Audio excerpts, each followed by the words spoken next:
who can act like a mom also.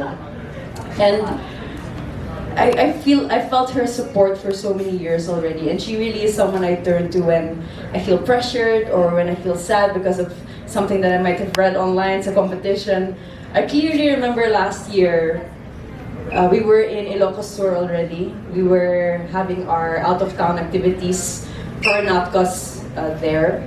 And that was the time that I kind of broke down because I saw so many negative comments. I did something that I wasn't supposed to do. I know I'm not supposed to linger in the comment section and read whatever negative comments there were, but sometimes accidentally, even when you don't mean to, if you're tagged in a comment na negative, maging notification na siya. So somehow you do get notified already of it. So I saw that, and I started crying during the dinner. And Mama Mikey was the first person I called. Because I knew that she would be able to calm my nerves. I knew that she'll be able to help me through it so that I would get myself together again. Because di pa tapos yung laban. And she will always, and she will always be one of the first people I will call if ever life becomes too heavy to balance, or if ever I don't see the good in it yet. Because she'll always help me be and bring out my best. So once again, Mama Mikey, thank you. You can rest na and have some merienda. Di pa ako tapos. Di pa tapos. Go Sam. Madam Sam. Madam Sam, tama na chika. Madam Sam. Hindi ka na Madam Sam kasi mag-talk show na tayo. Magandang buhay! Let's all welcome our host, Madam Sam. Nagbabalik ang Mars! Sorry. So, ito na. Next is JR. Please roll the VTR. So, we know that recently, how do you feel right now na you're leading actually the JCI Philippines, Chocolate Hills Philippines? It was a very big responsibility. It still is a very big responsibility. When they asked me last year if I wanted to become president, and when they elected me to become president, I actually didn't think months ahead nga, okay, because I'll be joining a pageant. When they told me nga, we're planning to elect you for president, I was like, okay, I've never been a leader before, so maybe this is my time to step up and see how much more I can grow within the organization that I've been part of since 2017 actually. And it came with so much growth and a lot of pressure also. But it's so fulfilling. It's so fulfilling. The lady that you saw wearing the medallion and before my face was shown, she's my immediate past president. Her name's Presidency.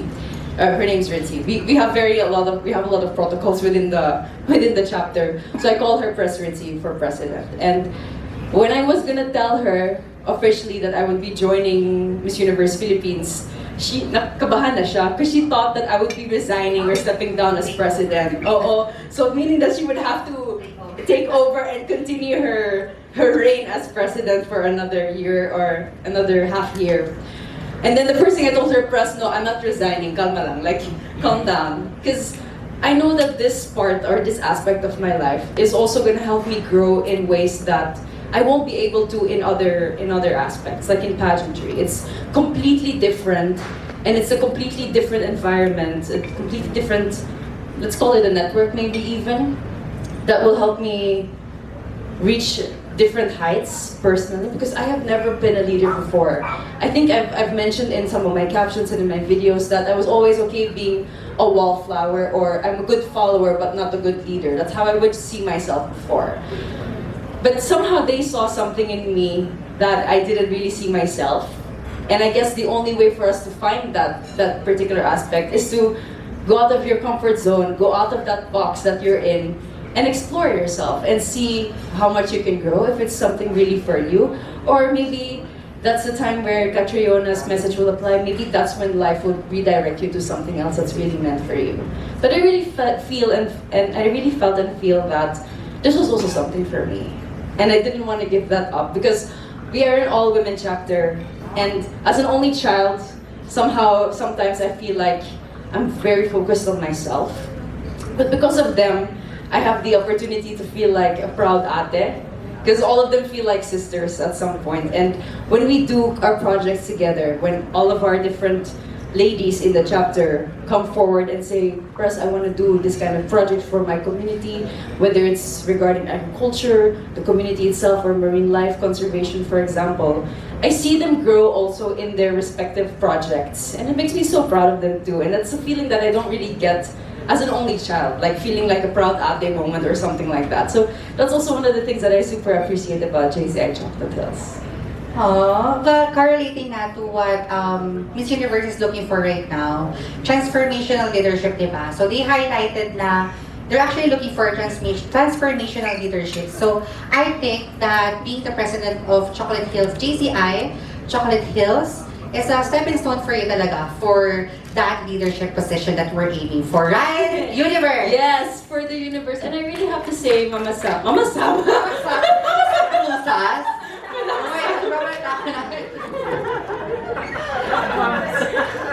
Sorry, take two. Madam Sam. Kuya pa palagi maging mama. I'm 26 lang pa. Totoo. No, Madam Sam, sorry. Actually, I have to agree with you that it somehow felt like the stars were aligning, as people would say, or the universe was conspiring, as people would say, because back then, last year, when I was elected, I didn't really think that far ahead. I was just living in the moment. I was like, okay, this is what I want to do now, I'm gonna do it. And then whatever would come afterwards, I'll deal with it along the way. Like, let's cross that bridge when we get there. That's what Mama Mikey would always say also. Right. And when Miss Universe announced that they were looking for a transformational leader, somehow it made sense. Like, there was a click, and it made me realize that dun ako sa universe. And I don't regret my decision. I don't regret it. Well, Pauline, actually, ako, firm believer talaga ako ever since, kahit di pa ako ganun, I started to be a fan ng Miss Universe around 2010-ish, nung kay Venus Ross. Yes. But back then, alam ko na yung coach siya. So it's actually, I trust the universe. So kahit anything na mangyari sa akin, I always say, I trust the universe. So, ayun lang, parang now, di ba, parang we're seeing you na fulfilling that dream. Oh my gosh. So anyway, let's start now with our quick Q&A, or actually message. So message or question that you have for Pauline, and we're going to start with Miss Alexa Delano from the Crown PH. So please, yes, go on first.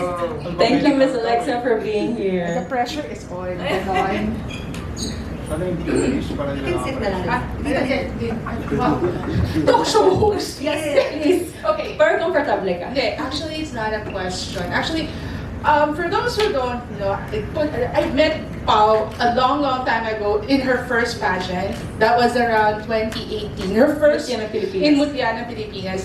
It was very memorable because number one, that was like 2 months before I was leaving to study abroad. Right. And it was funny because it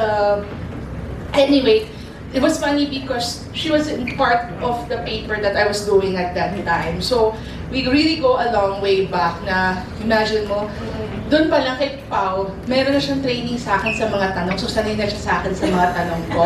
Whether it be serious, comedy. So in other words, na-train na siya sa mga kung anong tatanong ko. Anyway, I just wanna, yun nga, when I found out that you were going to try again for one more time, it brought me back to the time nung after that hosting stint that you did in Estancia, right? When we were sitting on the bench waiting You for were Grab. sitting in the bench, and we were already talking. Sabi ko, oh, are you getting a lot of, please try again, please try again. Kilala ko na ang mga fans.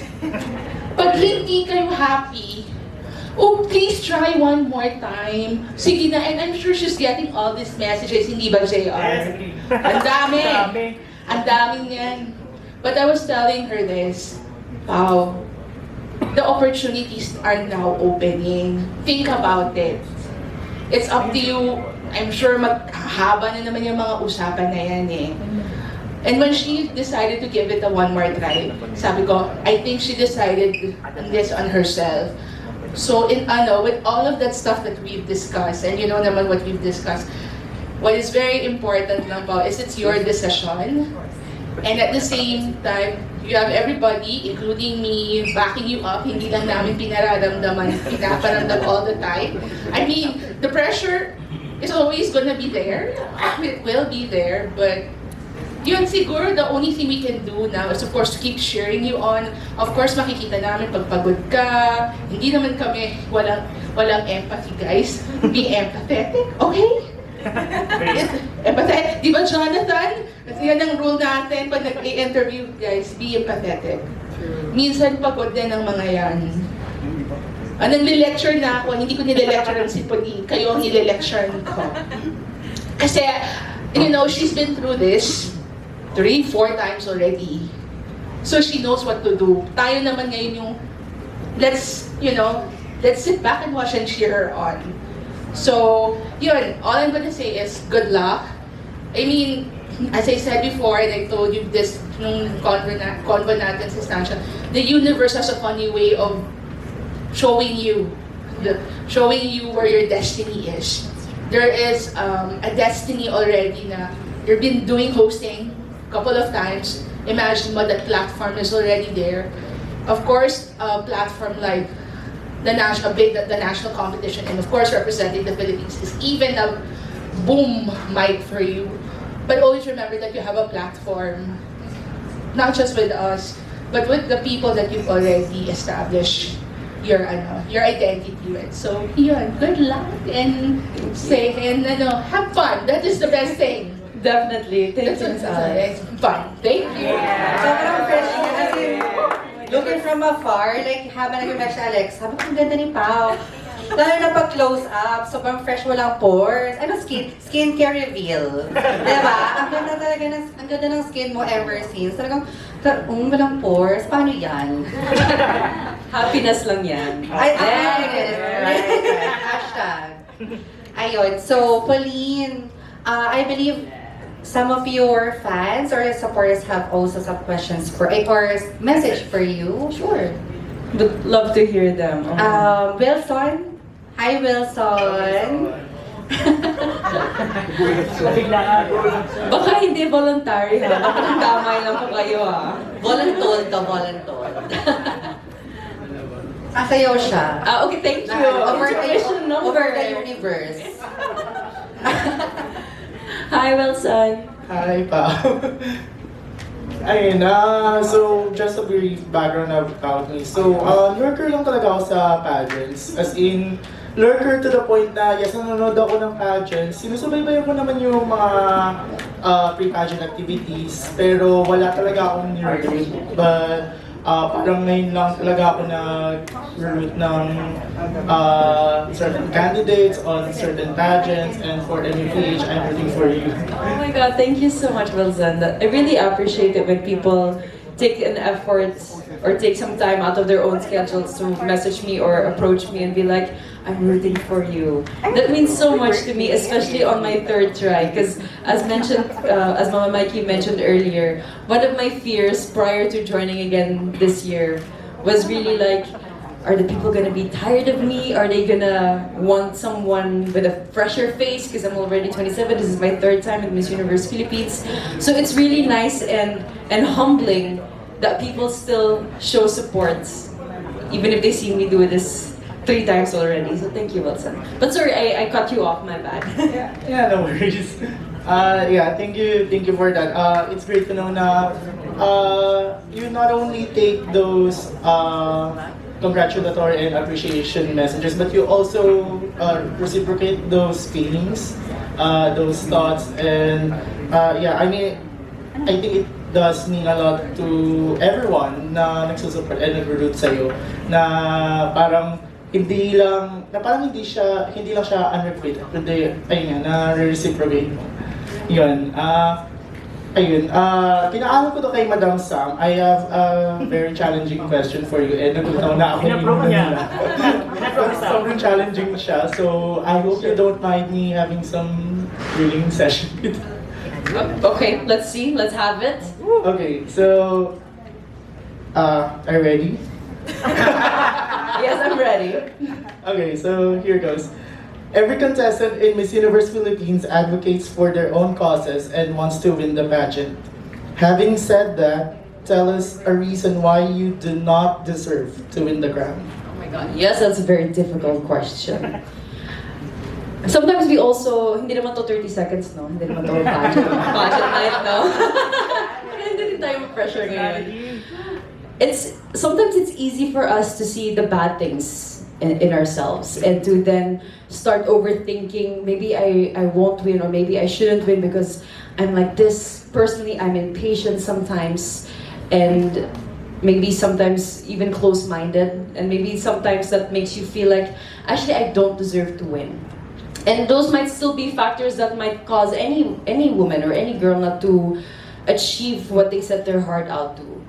But what's important is to have a mindset that allows you to accept the maybe not so good things about yourselves, but then also challenge yourself and be committed to yourself to somehow work on that, always. To not just be okay with, okay, ganyan ako. Okay, yeah, this is me. But then also continuously work on wanting to become better so that you don't have a mindset that makes you think, I shouldn't win. So that you have a mindset that can say, kahit ano, I deserve to win. I am worthy in my own ways and I'm a queen in my own right. Yes. Very well said. Actually, the reason why I like to ask that kind of question, not just to you, but to the other like pageant contestants, the tinutulungan ko minsan, well, not really national, pero more like yung school, college level pageants. Giving them such a hard time, nasa school pageant pa sila, pero ganyan ka-level yung question mo ah. Yes, anyway. Actually. So yeah, kasi parang normally when someone joins a pageant, parang ang nakikita lang ng mga tao is yung the good side or the positive side. Hindi nila, kaya madalas natin narinig yung criticism na the beauty pageants are all about perfection, that we don't get to see the real personality of the girl. So I believe that by asking questions like this, it what do you call this? Parang enable niya yung tinatanungan na girl or na contestant na ilabas yung vulnerability, to know how vulnerable they can be, and to also show some side of their personality na otherwise hindi mapapakita by being on all the time. Sometimes kasi pag if we're on all the time, we only tend to na iset yung mind natin into showing our best side. So I think with the way you're carrying yourself right now, I just appreciate you for being authentic. Thank you, Wilson. But that's actually true. And actually, I would still support you in asking that very difficult question, because one very important aspect of life and of pageantry itself is to be self-aware about your good stuff, about your good side, but also your not so good side or your bad side. Because that's the only way for you to know what you have to work on and what else you can also highlight to bring out the best in yourself, and that will also then help bring out the best in others. And when it comes to the vulnerability part, kwento ko lang, saglit lang. This is something that I felt last year as I was answering the final Q&A. When I think Pia asked or repeated the question twice. I'm not sure. Looking back at it now, it's actually such a blur. But when she already said the first part of the question, what's your greatest or what's the biggest decision you made in your life, or what was that one life-changing decision you made? Dun pa lang, I was already hesitant. Am I gonna be talking about joining for the second time? Because that entire journey last year was filled with vulnerability, especially when it came to the body shaming that I've experienced. And I wasn't sure if I'd be able to keep my emotions collected while answering, which is why I was hesitant. Because I felt that if I would be talking about what I've been going through with the body shaming or the bullying and the doubting and self-doubt, I kind of felt I'm gonna cry. And I almost did. Maybe you could have, I'm sure you heard it in my voice cracked. But immediately after that, I was able to get my stuff together. I was able to collect myself still within that moment. I allowed my vulnerabilities, and insecurities to consume me in that one moment, but then also immediately after let it go. And that was, I think, the most self-empowering thing I did in my pageant journey, which is why allowing yourself to be vulnerable is also something very empowering. And thank you for that message. That's actually a very important and powerful message to share to everyone that's going through things like that in life. Thank you, Wilson. Thank you, Pao, and thank you everyone, and let's have a great night. When I was inducted, actually like 2 weeks ago, when I was inducted 2 weeks ago. Thank you so much, Ate Gracie. One of my mommy was the president of JCI Salon. Oh wow, small And world. when you joining the JCI as a president of I really love it. My message is just only that God made you unique and God give you the beauty on His touches for you. That is one thing that you always be humble. And whatever you do in this project, we are supporting you and praying for you, and always remember that God is the center of your life. God bless you, Ate, and thank you very much. I love you. Thank you. Thank you. I'm gonna give you a hug. Thank you so much. Thank you so much, Ariela Arita, for yellow is the color of joy. No, hashtag Miss Universe 2013, Ariela Arita. From taga-Korea pa rin si Ariela, no? Kala ko Laguna. Anyway, so next, I believe we have, vlogger siya. I actually met him 2020, pandemic. So, he rose to stardom. Charis. During pandemic, and I'm proud to say he's my Mars. Sis RJ Ignacio of RJ Ignacio Vlogs. Oh yes, I know RJ. Mars. Mars. Actually, nagulat ako. Okay, for those people who don't know, I'm RJ Ignacio from RJ Ignacio Vlogs, and I'm supporting Pauline since 2020. And actually, trivia lang, I had a dream, and nanalo si Pauline ng Miss Universe Philippines, may message kita, remember? Ayan. Manifesting. Ayan. And I'm ready sa mga bashers kasi I think they knew na Pauline ng manok. Ayan. At saka, I saw Pauline way back year 2020, I saw someone who is really empowered, very intelligent woman. And way back year 2022, another version of Pauline, very unbothered, very fighter. And this time, I know it's not easy to put yourself again on that arena.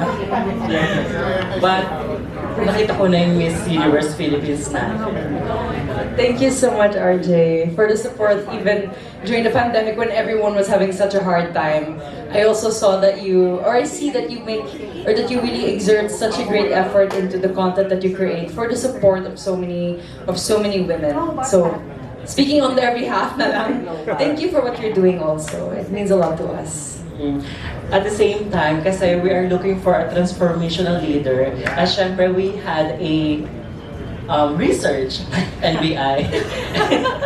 Ayun, most of the mga taga Bohol, they send me a message na, ito yung mga nagawa ni Pauline here sa Bohol. And sobrang na-touch talaga ako kasi talagang legit. Hindi si Pauline yung nagpo-post actually ng mga achievements niya, yung mga charity works niya, yung mga tao talaga.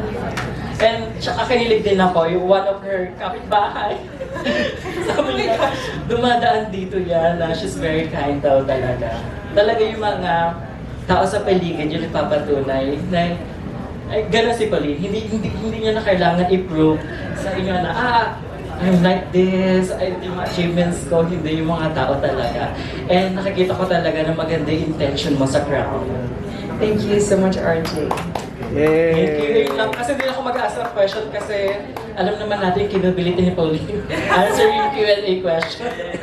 Ayun lang. Yes, thank you.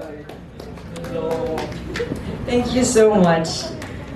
Let's give RJ also a round of applause. Thank you so much for being here, for showing your support. It's so nice to see all these different supporters even and pageant bloggers come together and and make us feel seen and make us feel like what we do, not necessarily validating what we do, but making us feel like what we do has a greater purpose. Like somehow we already know that in ourselves, but when when someone else also tells you about that, or when someone else mentions that about you and what you're doing, it's heartwarming. So once again, RJ, thank you so much. JR, nakalimutan mo i-thank you yung outfit sponsor, which is Okada. Thank you so much, Okada, for RJ's outfit for tonight, no? Very sofa. Now, next, from one universe to another, Mr. International Universe 2018, Ken Filiarga. I think he's a member of M Pageantry too, di ba? Hi, Ken. Hi, Pauline. Maybe you do not know me personally. I'm Ken. Actually, I've been a follower of yours since 2020, and I would like to tell that during those times, I thought and I believe that those three girls, including you, were about to win. Although it didn't happen, but I supported you all throughout, and I believe that you deserve to join one more time. And I held on to your words when you said on an interview that you're gonna join by 2022, and I hope for that. I really hope for that. And I was watching you when actually your finals night. I was in Cebu that time kasi we were doing a shoot for Shannon Tampon, and then wala kami magawa, nasa hotel lang kami, nanonood kami. But when you said that yung life-changing moment, decision mo na joining once again, you know, we felt that. We felt that the authenticity and everything, you know, it may not be aligned for you that time, but I would like to tell you something. Wala pa ba si Sir Jerry? Kasi, umuwi na siya.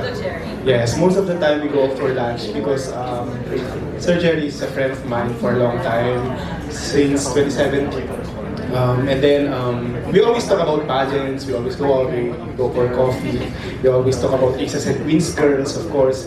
And one thing I told Sir Jerry before, sabi ko noon, kung hindi mag-MUP si Pauline, pwede siya sa Miss World. But then, yun yung naging mindset ko after 2022. But then, when I saw you, actually wala ako doon personally sa send-off ni Miss Charm, Annabelle. But when I saw the photos, the videos, tapos yung reactions ng tao, we had lunch kinaumagahan ni Sir Jerry, and I told him, sabi ko, Sir, can you convince Pauline to join Miss Universe na lang? Totoo to be honest. And then sabi niya, why do you think so? Bakit? Parang feeling ko, bagay na bagay siya ngayon sa Miss Universe and she's prepared. She's more than prepared.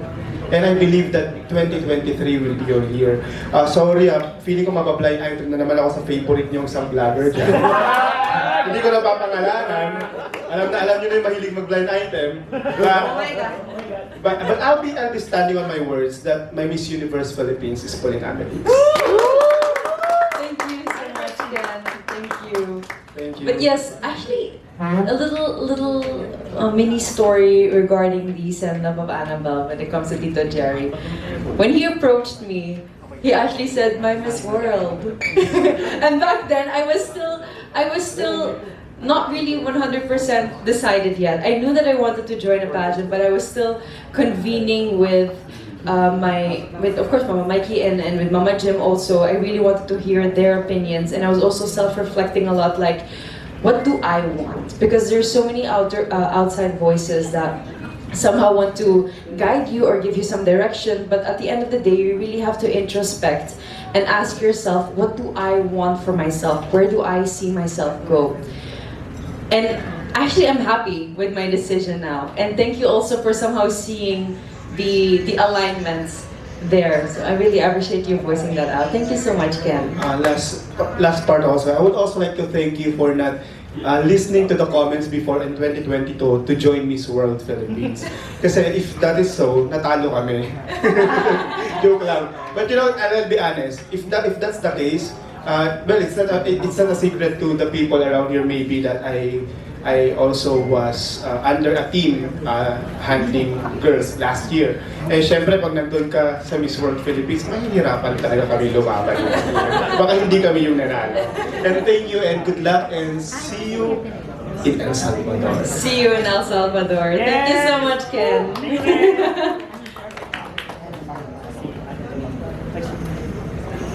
Thank you, Ken. Bawal ang blind item for today. Bawal ang blind item dito sa Okada.